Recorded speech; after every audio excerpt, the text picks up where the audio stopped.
నమో వెంకటేశాయ. ఏడుకొండలవాడ వెంకటరమణ గోవింద గోవింద. శ్రీ శ్రీనివాస శ్రీ వెంకటేశ గోవింద గోవింద. కలియుగ ప్రత్యక్ష దైవం శ్రీనివాస పరబ్రహ్మ అనుగ్రహ విశేషంతో శ్రీమద్భాగవతంలో దశమస్కంధంలోని విశేషాలు యథాశక్తి తెలుసుకుంటూ ఉన్నాం. నారాయణం నమస్కృత్య నరం చైవ నరోత్తమం దేవీం సరస్వతీం వ్యాసం తతో జయముదీరయేత్.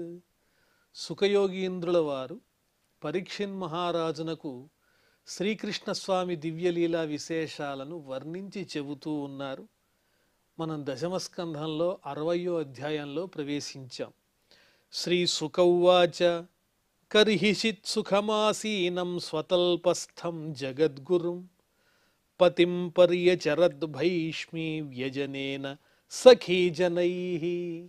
ఒకానొకప్పుడు రుక్మిణీదేవి అంతఃపురంలో శ్రీకృష్ణస్వామి పాలవలే తెల్లనైనటువంటి హంసతూలికా తల్పం మీద ఆసీనుడై ఉన్నాడు. జగద్గురు అయినటువంటి శ్రీకృష్ణ పరమాత్మ భీష్మకుని కుమార్తె సాక్షాత్తు లక్ష్మీదేవి స్వరూపిణి ఆ శ్రీకృష్ణస్వామి ధర్మపత్ని అయినటువంటి రుక్మిణీదేవి తన తోటి పరిచారికలతో చక్కగా ఆ స్వామివారికి వింజామరలతో వీస్తూ స్వామి సన్నిధిలో ఉన్నది. పతిం పర్యచరత్, తన భర్తను సేవిస్తూ ఉన్నది. యస్వేతల్లీలయా విశ్వం సృజత్యత్యవతీశ్వర సహి జాత స్వసేతూనాం గోపీధాయ యదుష్వజః.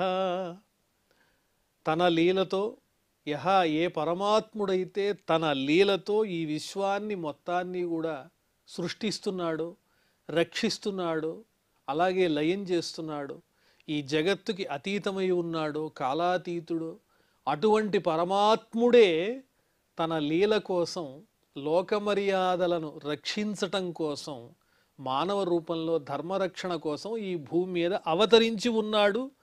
యదువంశంలో ఇప్పుడు శ్రీకృష్ణ పరమాత్ముడై గోచరిస్తున్నాడు. అలాంటి స్వామిని రుక్మిణీదేవి తన సఖీజనులతో పాటు సేవిస్తూ ఉన్నది. తస్మిన్నంతర్గృహే భ్రాజత్ ముక్తాదామ విలంబిన విరాజతే వితానేన దీపైః మణిమయైరపి. ఆ మందిరంలో ఎంత సౌందర్యం ఉందో వర్ణించి చెబుతూ ఉన్నారు. ఆ గృహం లోపల అంతఃపురంలో ప్రకాశించేటువంటి చక్కని ముత్యాల మాలలు అలా వ్రేలాడతీసున్నాయి. అదేవిధంగా అందమైనటువంటి బంగారుమయమైన చక్కని చాందినీలున్నాయి. మణిమయములైనటువంటి అందమైన దీపాలు ప్రకాశిస్తూ ఉన్నాయి. అంతా మణిమయము, స్వర్ణమయము. వీటితో ఆ అంతఃపురం అంతా కూడా అద్భుతంగా ఉన్నది. మల్లికాదామభిః పుష్పైః ద్విరేభ కులనాదితైః జాలరంధ్ర ప్రవిష్టైశ్చ గోభిః చంద్రమసోమలైః. ఆ అంతఃపురానికి ఉండేటువంటి గవాక్షములు, కిటికీలు, ఆ కిటికీల యొక్క రంధ్రాల గుండా చక్కగా చంద్రుని యొక్క స్వచ్ఛమైన నిర్మలమైన తెల్లనైనటువంటి కాంతిపుంజములు ఆ కిటికీల్లో నుండి, ఆ గవాక్షముల నుండి అంతఃపురంలో ప్రవేశిస్తూ ఉన్నాయి. అదేవిధంగా అంతఃపురం అంతా చక్కగా మల్లెల యొక్క దండలతో అలంకరింపబడింది. పుష్పముల మీద ఉన్నటువంటి సువాసనకు ఆకర్షింపబడినటువంటి తుమ్మెదల గుంపంతా కూడా ఝంకారములతో అంతఃపురంలో ప్రవేశిస్తోంది. పారిజాత వనామోద వాయునోద్యానశాలిన అగురుర్జైః రాజంజాల గంధ వినిర్గతైః. పారిజాత పుష్పములకు చెందినటువంటి దివ్యమైన సుగంధాలు ఉద్యానవనంలో ఉన్నాయి. ఆ ఉద్యానవనంలో పారిజాత వృక్షాలు ఉన్నాయి. ఆ పారిజాత వృక్షముల యొక్క సుగంధాల్ని వాయువు ఆ ఉద్యానవనం నుంచి ఈ అంతఃపురంలోనికి చక్కగా మోసుకొస్తోంది. అంతేకాదు సుగంధపూరితములైనటువంటి ధూపములతో, అగురు ధూపములతో చాలా అందంగా ప్రకాశిస్తూ ఉన్నది. ఆ అగురు ధూపములు అంతఃపుర గవాక్షముల నుంచి బయటికి సువాసన వెదజల్లుతూ ఉన్నది. బయట నుంచి ఉద్యానవన సుగంధాలు లోపలికి వెడుతూ ఉంటే లోపల నుంచి అగరు ధూపములకు సంబంధించిన సువాసనలు గవాక్షముల నుండి బయటికి వస్తూ ఉన్నాయి.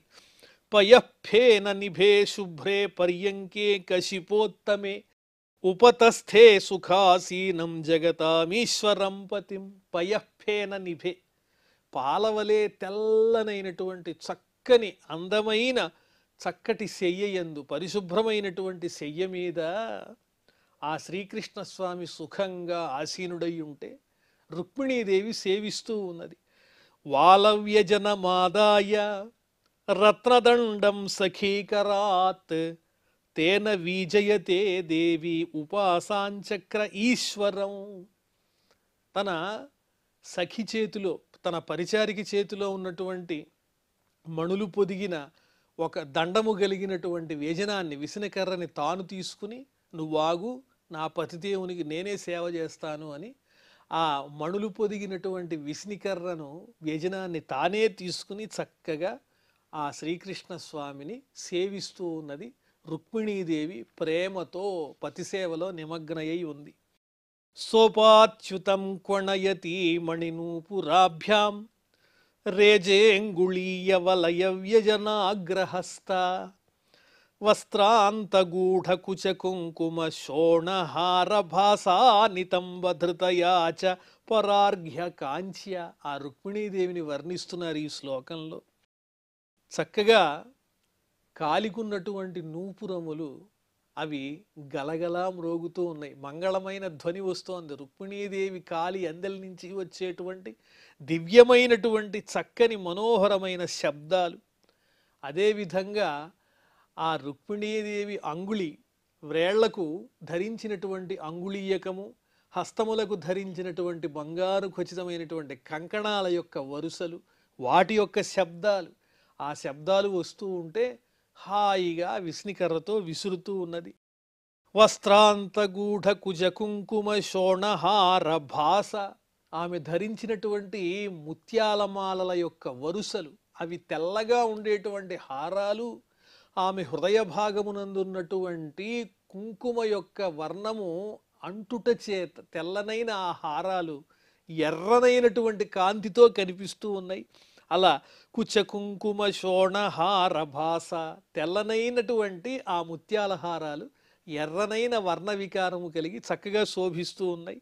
అంతేకాదు ఆమె కటిభాగమునందు అందమైనటువంటి పరార్ఘ్య కాంచ మొలనూలు ధరించి ఉన్నది. బంగారుమయమైనటువంటి మొలనూలు కటిసూత్రం ధరించి ఉన్నది ఆ రుక్మిణీదేవి. తాం రూపిణీం శ్రియమనన్య గతిం నిరీక్ష్య యా లీలయా ధృతతనో అనురూప రూప ప్రీతస్మయన్నలక కుండల నిష్కంఠ వక్త్రోల్లసత్స్మిత సుధాం హరిరాబభాషే. సాక్షాత్తు ఆ లక్ష్మీదేవే రుక్మిణీదేవిగా అవతరించింది.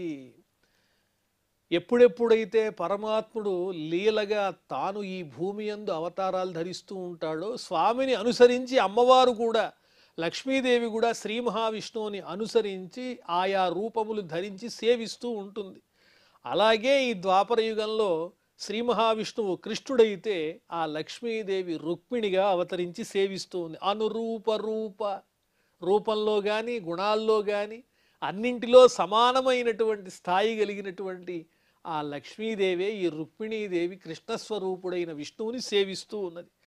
ప్రీతస్మయన్, ఆ శ్రీకృష్ణస్వామి ఎంతో చక్కగా ఆనందించి నవ్వుతూ ఉన్నాడు. ఆమె శ్రవణములకు చక్కని కుండలాలు ఉన్నాయి, అవన్నీ బంగారుమయములై ఉన్నాయి. అలాగే మెడలో మణిఖచితములైనటువంటి ప్రకాశవంతమైన హారాలు ఉన్నాయి. ఆమె చక్కని చిరునవ్వులు చిందిస్తూ ఉంటే ఆ చక్కని కడగంటి చూపులు చిరునవ్వు కలిగిన రుక్మిణీదేవిని చూచి శ్రీకృష్ణ స్వామి మధురంగా ఇలా మాట్లాడుతున్నారు. శ్రీ భగవాను వాచ, చమత్కారంగా విలక్షణంగా మాట్లాడుతున్నారు, చమత్కారపు వచనాలు.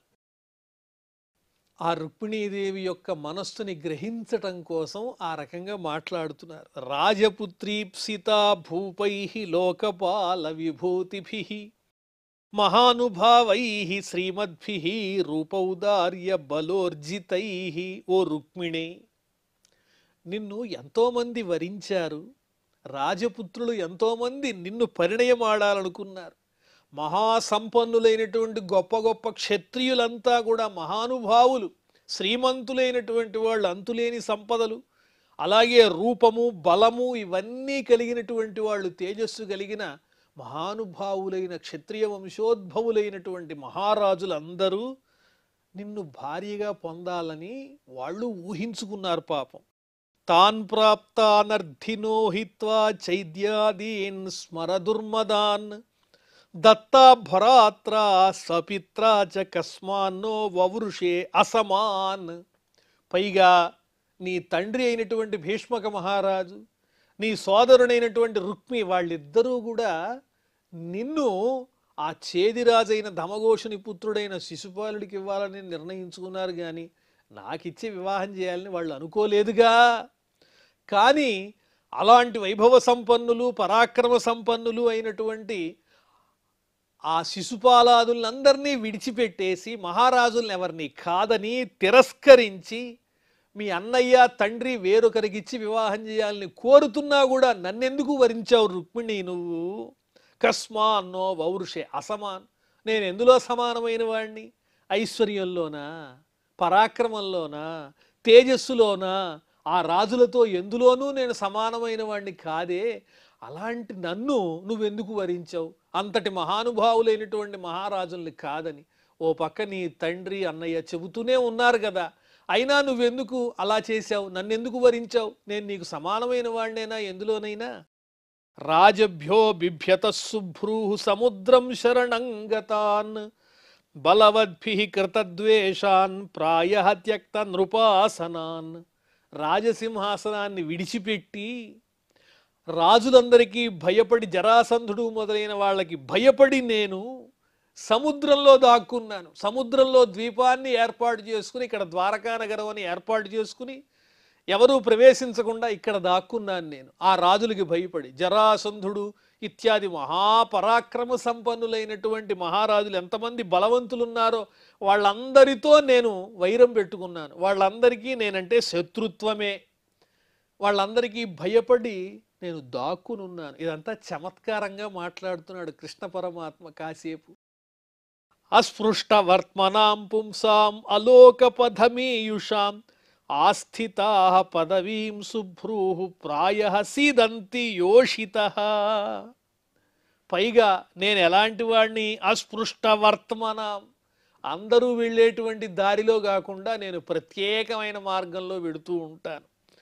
లోక మర్యాదకు అనుసరించి నేను ప్రవర్తించను. అదేవిధంగా అలోక పథమీయుషాం అస్పష్ట వర్త్మనాం, నాకు ఆచారాలు సంప్రదాయాలు ఇవేమీ తెలియదు, వాటి ప్రకారము నేను నడుచుకోను. ఎందులో మీతో సమానమైన వాడిని నేను. ఆస్థితా పదవీం శుభ్రూ ప్రాయః సీదంతి యోషితః. నాలాంటి అసమర్థుడు, లోకాచారం తెలియనివాడు అగు నాలాంటి భర్తని పొందినటువంటి స్త్రీలు తరచుగా ఆపదలు కష్టాలు పొందుతూ ఉంటారు. నువ్వు నన్ను వరించటం వల్ల లేనిపోని కష్టాలు తెచ్చిపెట్టుకున్నావు కదా రుక్మిణి. నేనే రాజులతో సమానమైన వాడిని, నీకు సమాన స్థాయి కలిగిన వాడిని అయితే నేను కాదు అంటున్నాడు కృష్ణ పరమాత్మ. నిష్కించన వయం శశ్వత్ నిష్కించన జనప్రియా తస్మాత్ ప్రాయేణ నహ్యాఢ్య మాం భజంతి సుమధ్యమే.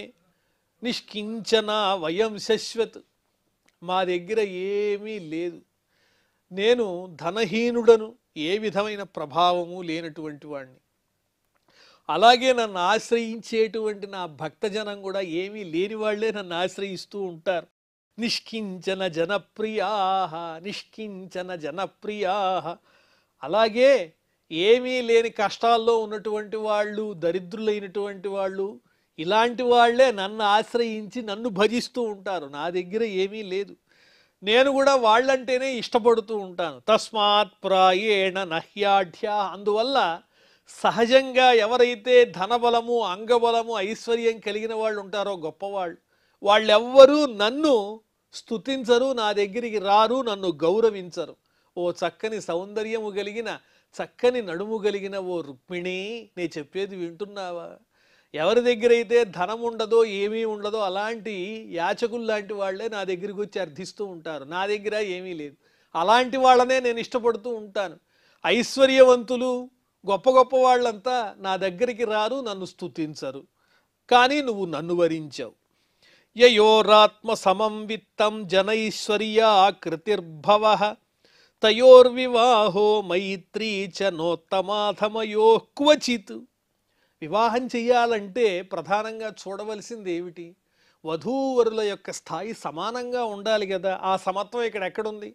ఆర్థికంగా కానీ, ఐశ్వర్యంలో కానీ, జనబలంలో కానీ, అంగబలంలో కానీ, రూపంలో కానీ, అదేవిధంగా ఇంటికి సంబంధమైనటువంటి గృహ సంబంధమైన విషయాల్లో పుట్టుకలో కానీ, వంశ వైశిష్ట్యంలో కానీ, వీటన్నిటిలో సమాన స్థాయి వాళ్ళతోనే వివాహం జరిపించాలి, వాళ్ళతోనే స్నేహం చేయాలి కదా. ఉత్తములైన వాళ్ళని అధములకి ఇచ్చి వివాహం చేస్తారా? మీదేమో ఉత్తమ వంశము, నువ్వు గొప్ప అంగబలము అర్ధబలము కలిగిన దానివి, నేను ఎంతటి వాడిని చెప్పు అంటున్నాడు కృష్ణుడు చమత్కారంగా.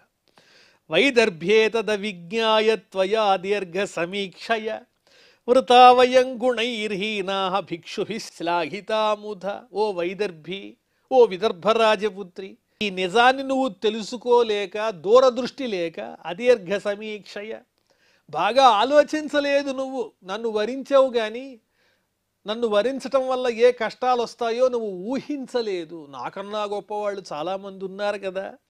కాబట్టి దూరాలోచన చెయ్యకుండా అనవసరంగా నువ్వు నన్ను వివాహం చేసుకున్నావు. వృతావయం గుణైర్హీనా, నిర్గుణులమైనటువంటి మేము, పరమాత్ముడు నిర్గుణుడేగా, కానీ సామాన్య అర్థంలో అర్థం చేసుకుంటా గుణహీనుడైనటువంటి నేను యాచకులైన వాళ్ళ చేత ఎప్పుడూ స్తోత్రం చేయబడుతూ ఉంటాను. అది కావాలి ఇది కావాలని కోరే వాళ్ళంతా నన్ను స్తోత్రం చేస్తూ ఉంటారు. వ్యర్థంగా అలా భిక్షుకుల చేత యాచింపబడి స్తుతింపబడేటువంటి నీతో సమం కానటువంటి నాలాంటి వాడిని నీవు వ్యర్థంగా వరించావు కదా.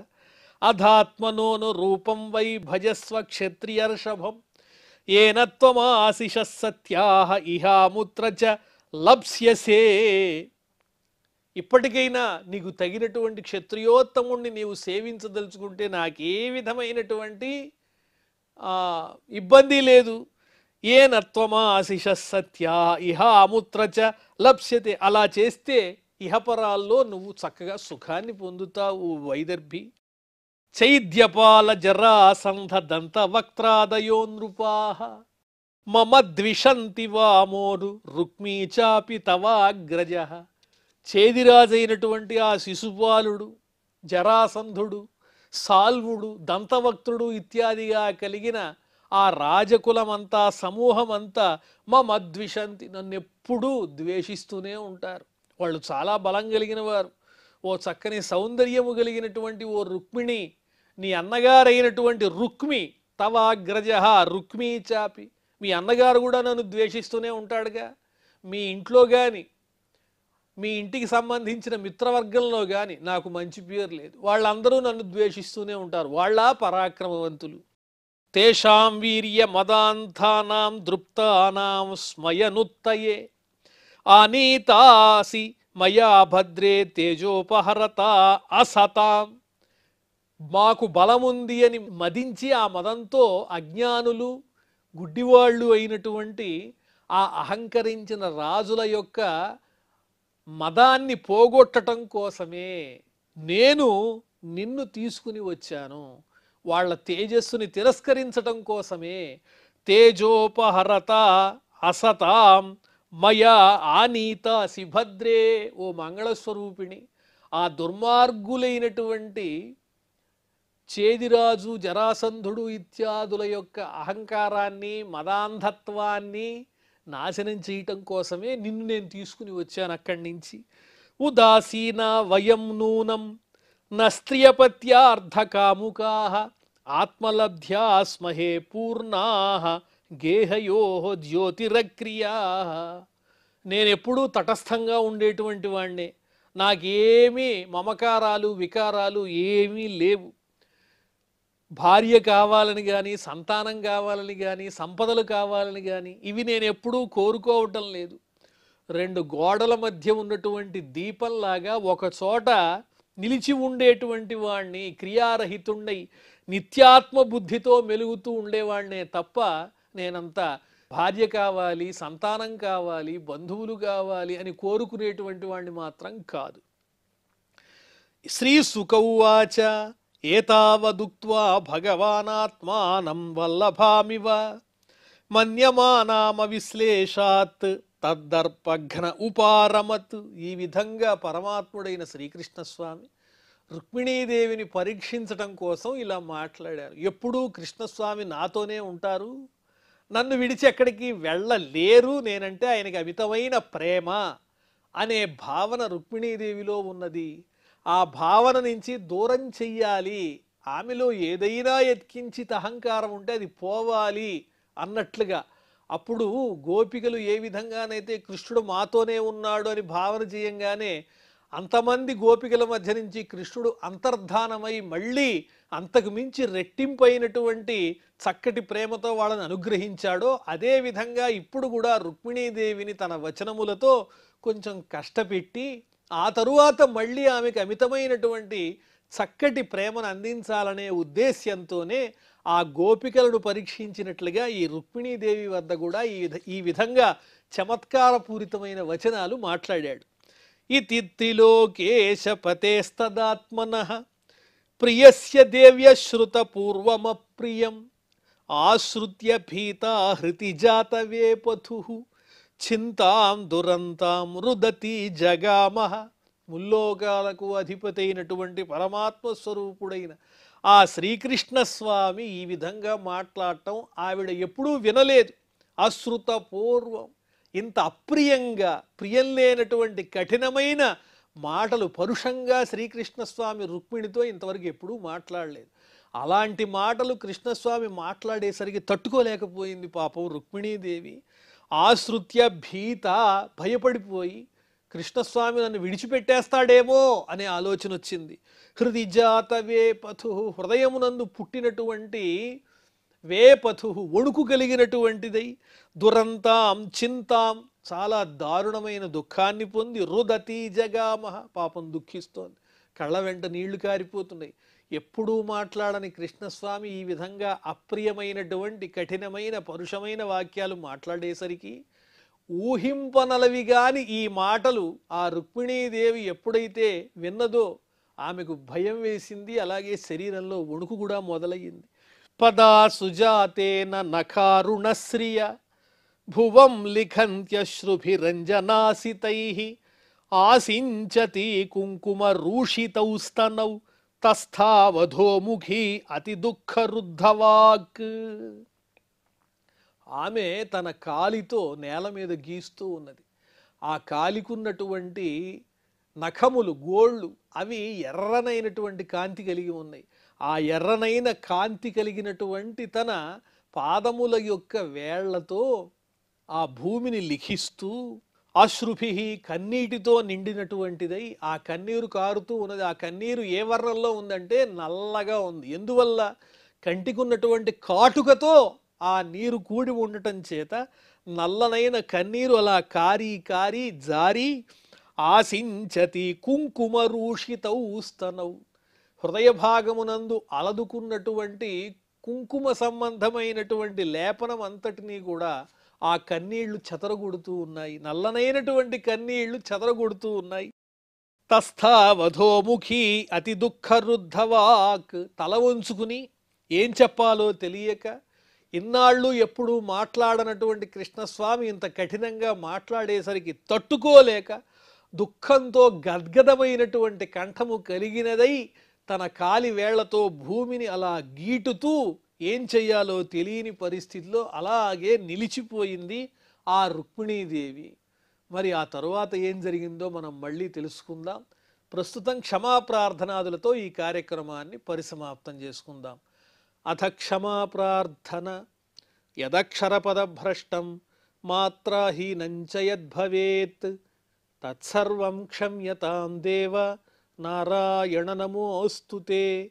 శ్రియఃకాంతాయ కళ్యాణ నిధయే నిధయేర్థినాం శ్రీవేంకట నివాసాయ శ్రీనివాసాయ మంగళం.